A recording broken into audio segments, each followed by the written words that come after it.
Welcome. Baruch atah Adonai Eloheinu melech haolam asher kitshanu b'mitzvotav v'tzivanu la'asok b'divrei Torah. Amen. Thank you. So we are, of course, dealing with this very arcane subject, and I'm going to do the next little piece from the Torah Temimah in terms of his introduction, and maybe get into a teeny bit more of the last little section of his introduction. But at least this was what I was able to prepare. So let me go into the screen share.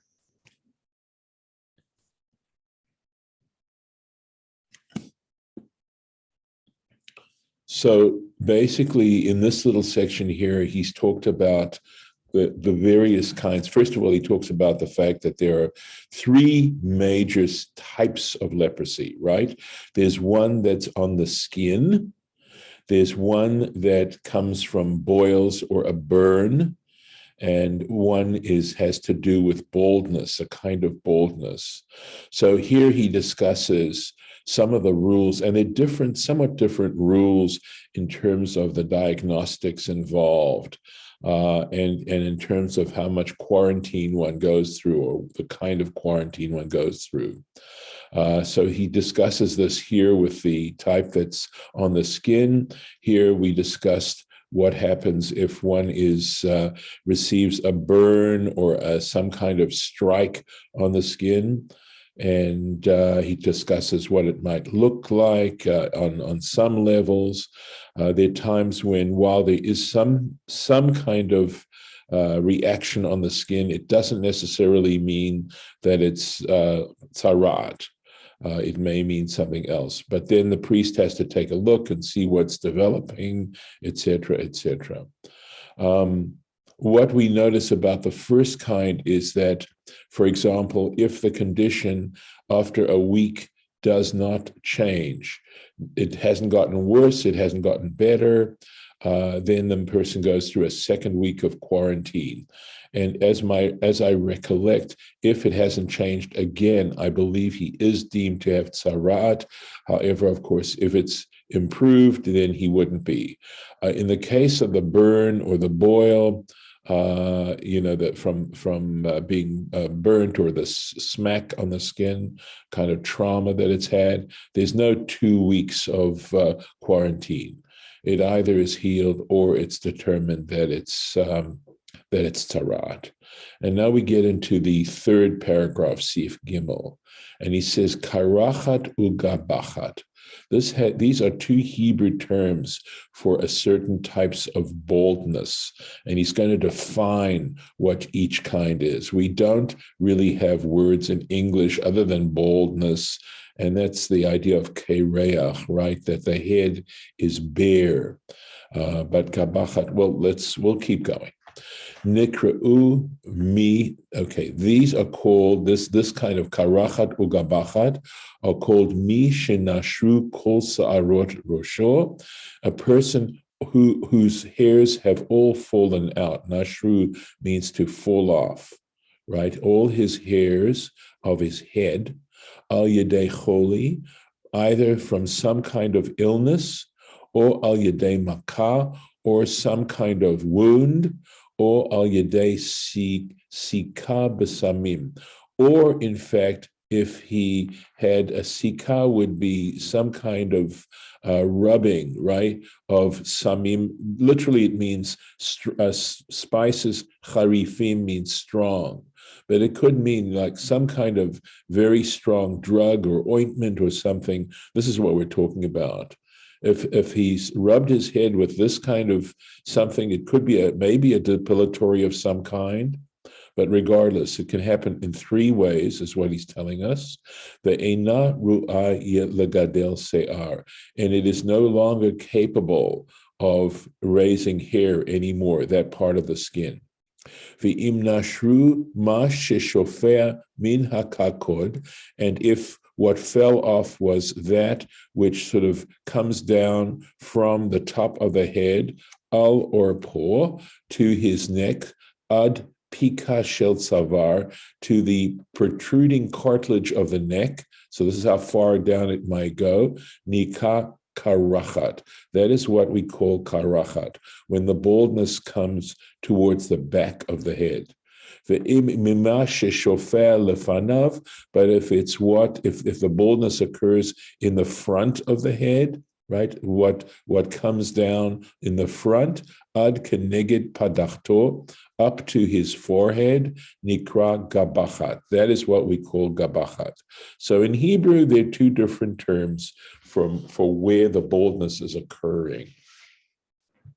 Vehem mitamot bishnei simanim, and there are two indications, okay, two symptoms that renders a person tameh, that would render a person considered to be leprous. That would be the diagnosis.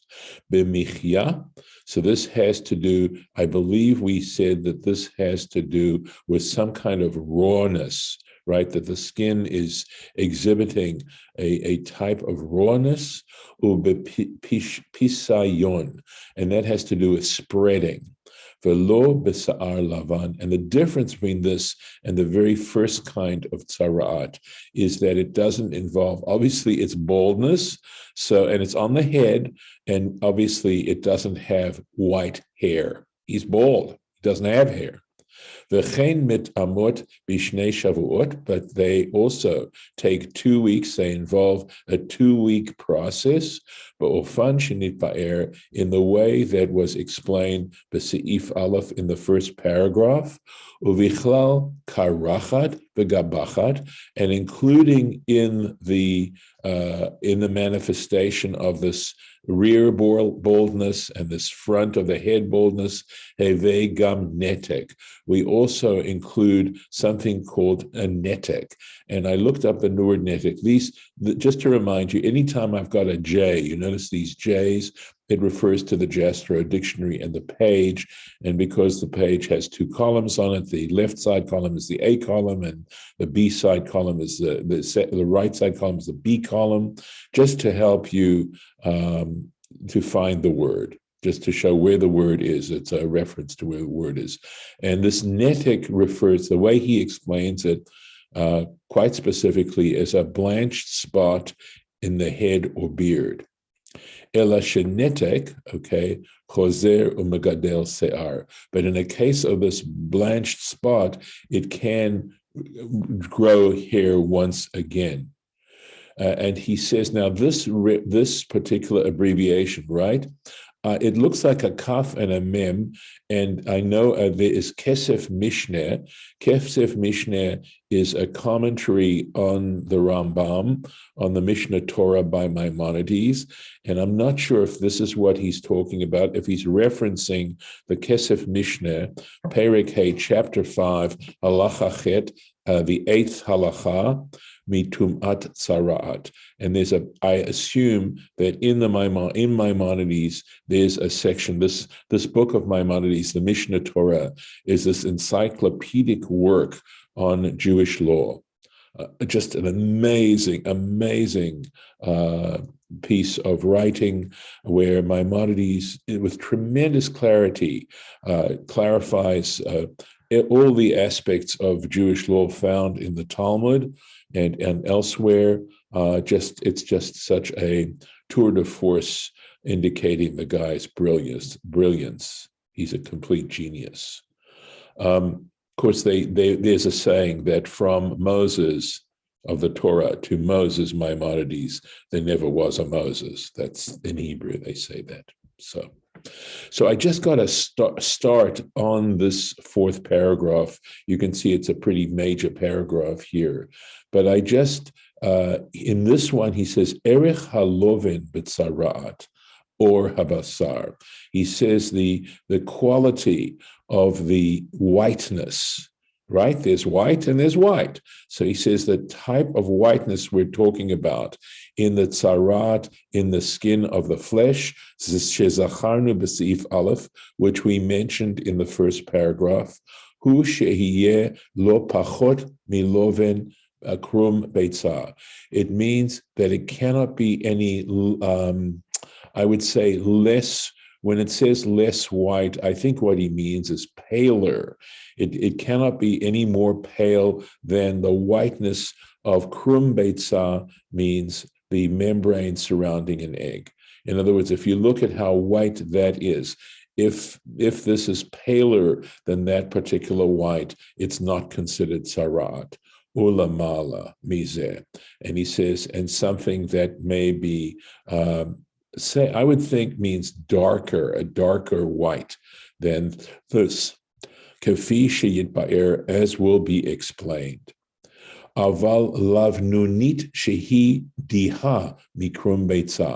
But any whiteness, lavnunit, lavan is the word, Hebrew word for the color white. Any whiter, shehi diha mikrum beitza, which is fainter than that of the membrane of an egg, Einat sarat ela bohak. It's not considered sarat, it's considered something called white scurf. And I looked up scurf because I'm not familiar with that English word. And apparently it's something like dandruff. It's another word that describes dandruff, that kind of peeling there. And then he goes on, v'arba marot yesh b'tzarat or habasar, and there are four ways in which the leprosy or the tzarat of the flesh, of the skin of the flesh can appear. There are four types. Lavan kesheleg, the first is if it's white as snow. Vehu hanikra baheret. And that's what is meant when the Torah talks about this word baheret, a bright spot. Shnayim, the second one is lavan ketsemer naki shel keves ben yomo. And the second type of whiteness we're describing is the whiteness of the wool, of the clean wool of a day-old lamb. Ulavninuto pechuta miloven sheleg, and looks a little less white than the whiteness of snow. Vahu nikra sa'et. And so what the rabbis did is they took these words like sa'et and baheret that are found in the Torah that we've come across, and they gave it a definition of how much whiteness we were talking about. So the sa'et is a little less bright, I would go say, than a baheret. And the third one is lavan kisid ha'echal, and this is as white as the plaster of the temple building.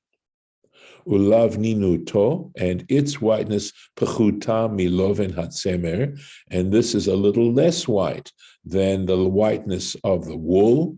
Vahu hanikra sapachat, and that's what is called a sapachat in the Torah.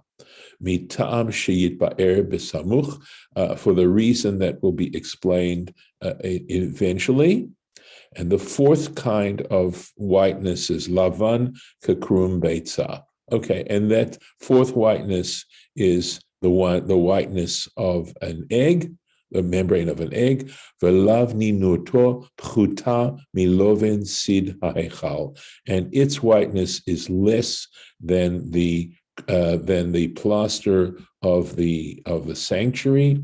V'nikra gamken sapachat, and it's also called a sapachat, kafi sheyit ba'er, as we will explain subsequently.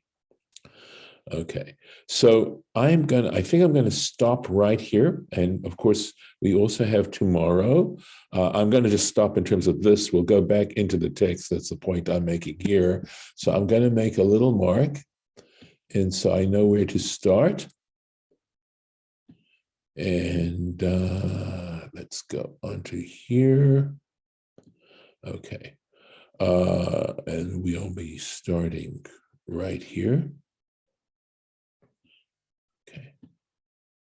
And goes into how the diagnosis takes place. So that's, at least this is just finishing up, and hopefully we'll finish up his introduction tomorrow. But I want to have a chance to look it over before I try to share it with you. There's quite a bit of vocabulary involved that I need to check out.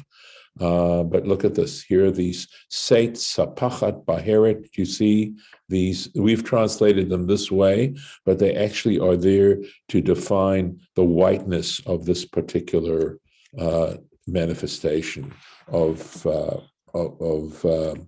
Tzaraat. Let me go here. This is how far we got the last time. So let me find that. All right. Very good. Let's see. Let me make sure. Right here, we're still talking about the regular, I believe, the regular first type of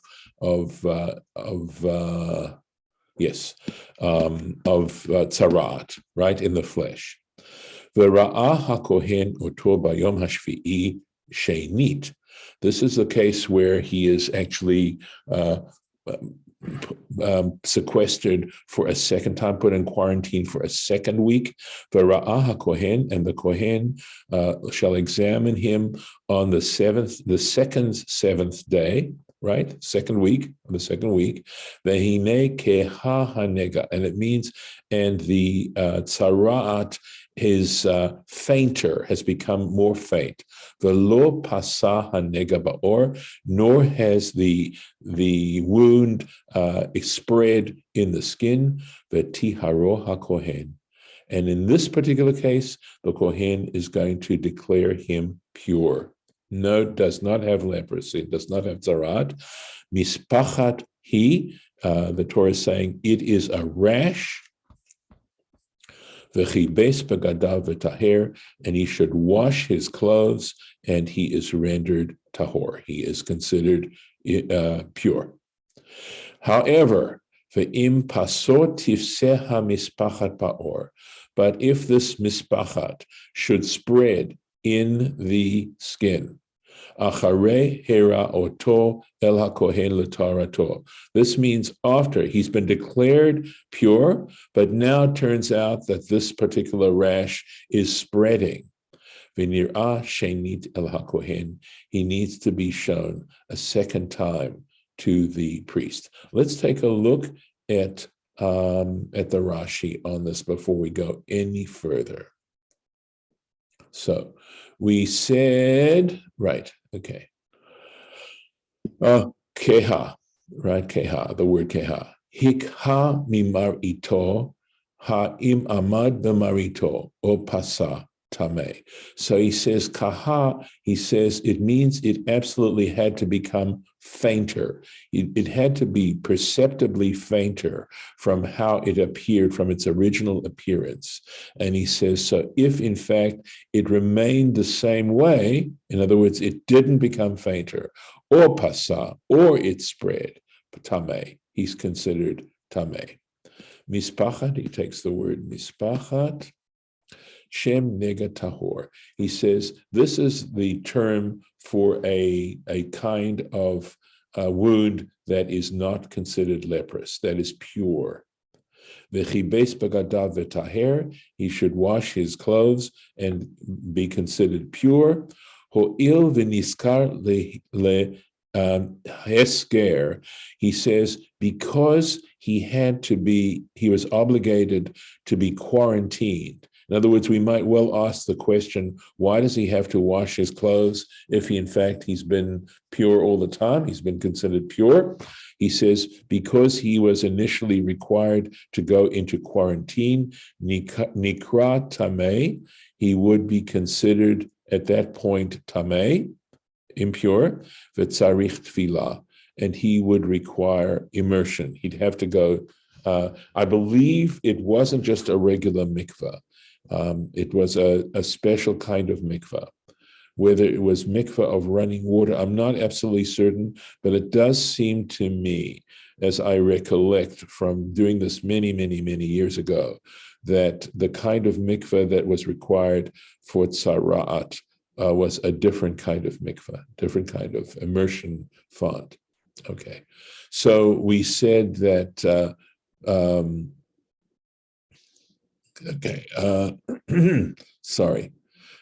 'Chet, this particular verse, right? That it spread. okay, after he had actually been declared to be pure, but now it had spread. V'tim'o hakohen, umashma'o, umishitam'o, and once the kohen has declared him to be tameh, hare hu muchlat.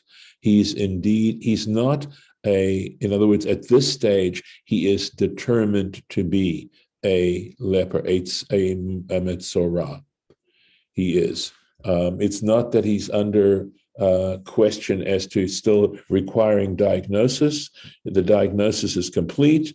V'zakuk letziporim. So he is going to be required to bring birds, v'tiglachat, and shaving, u'lekorban ha'omor, and the sacrifice that's mentioned beParsha zot tihiyeh, in the section that says that starts off with the words as to what the ritual is that a metzorah has to do when they're cured of their tzarat.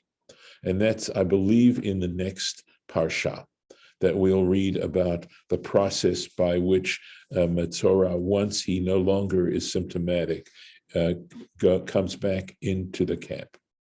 Tzara'at he says, ha-mispachat hazot, this particular mispachat, this rash, or however we want to translate this, is considered to be tzara'at. Tzara'at. So he says the word tzara'at itself, lashon nekeva, he says it's a feminine word, nega, however the word nega, it's got to do with why it says tzara'at, he, right? That uses the word he, which means she. That's the female pronoun, okay? Whereas the word nega, which also means wound, right? Lashon zachar, it's a male, it's a masculine term. Let me see if there's any more Rashi here. No. Let's do a little bit. Actually, this is a new paragraph, so we will. Okay, let's do a little bit more. Nega tzarat, the wound of tzarat, ki tihiyeh ba'adam, when it is found in a person, v'huva el hakohen, he shall be brought to the priest. V'ra'ah hakohen, and the kohen is observing, he's examining him. V'hinei sa'et levana ba'or. So now we're talking about a sa'et, right? Some kind of eruption, in a white eruption in the skin. Vehi hafcha se'ar lavan, and the hair has become white. Umichyat basar chai baseit. And again, we're talking about this, the rawness, right? It has fresh rawness in this sate, in this eruption. So let's take a look. So now he has a michyat. So he says, it comes from a French word, looks here like sanement, something like that, and it means gesundheit, heilug. In other words, he's saying something that at least initially is considered healed, right? It's well, balaz.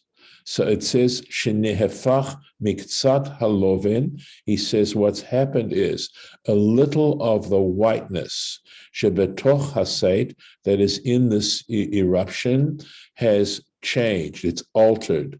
Lemar'eh basar, to it looks now like flesh. Basar literally means meat, okay?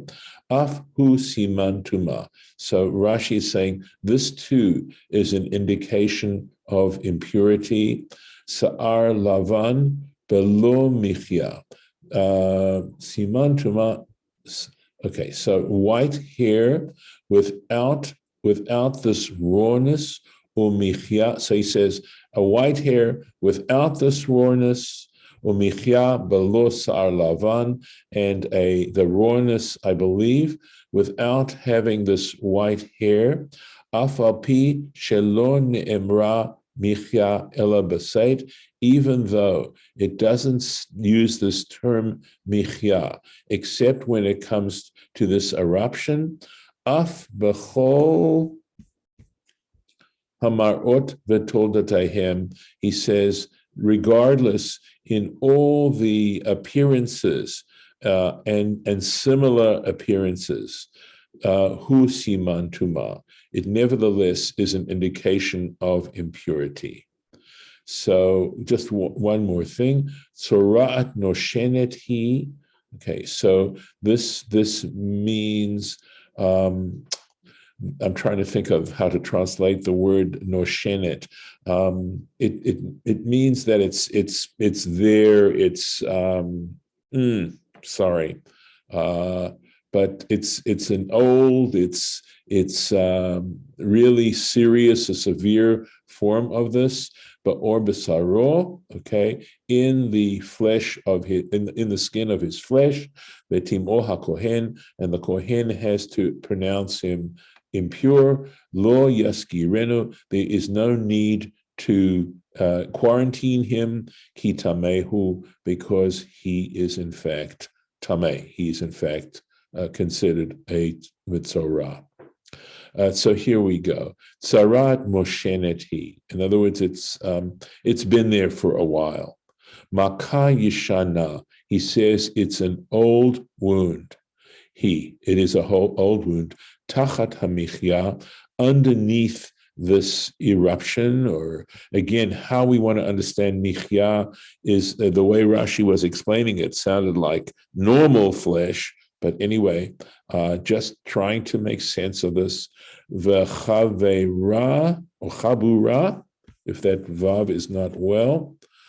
Zo, yes, okay. So it means, and this particular wound, okay, near eight bere'iyah milmala, it's seen in this examination. Right, it's right there. It's right there for him to see. It's right there superficially. All right, it's right. V'tachteha mele'a lecha, and below it there is liquid. Shelo tomar, so one should not say v'ho'i ve'ata michya atarena.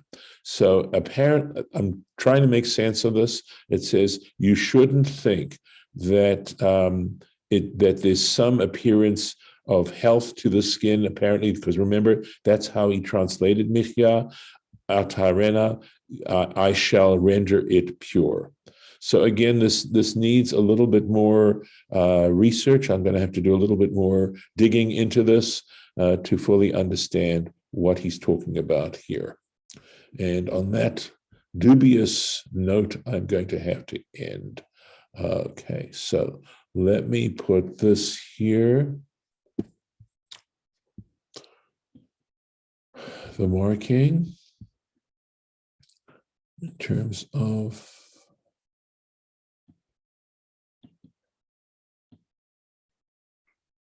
there, right there, and this, and I'm going to stop the share. And before I end the recording, any comments that you'd like to have on the recording? Harlan? Yes, I have a comment. When I was a teenager, I was losing my hair, and I thought, "Oh my God, it's terrible." Now I'm so happy that my beard is not blanched, and my head is not blanched, and my head is as white as an egg. I'm pure. I'm pure. Okay, so we are very happy to hear that, Harlan. However, I suppose you are in a sense in quarantine where you are, but in relationship to where we are, yeah, I would tell you that all this stuff for now, okay, is academic. It's academic. And the reason why it isn't mentioned in the Talmud and other places is precisely because we no longer apply these particular categories. I'm pretty certain of that we study these things because they're in the Torah, and there may well be lessons that we learn from it. So, for example, the idea of, we mentioned this already, the idea of slander and bad mouthing and gossip and those sorts of things. But beyond that, I don't believe there are leper colonies in the sense of the ones that are mentioned in the Torah. I mean, leprosy, that's the clinical leprosy, has nothing to do with the leprosy that we're talking about here. So just leprosy is contagious. Yeah, I understand that it is mildly contagious. I don't know that it's virulently contagious. I know that it's mildly contagious. But the fact is that we are studying this much more from an academic standpoint, just for the merit of studying Torah in and of itself, than because there are any real practical applications of what we're studying here, which apply to most of the other things that we tend to study. But Leviticus, deals with sacrifices and things like that. We don't practice animal sacrifice anymore. In fact, we don't have this system anymore. And we study it because we consider there to be merit in learning about it and knowing about it. Things could change, situation could change, but by studying it, we're showing that we care about it, even though we can't practice it. So with that, I'm going to stop the recording. Want to practice it. Let me stop it.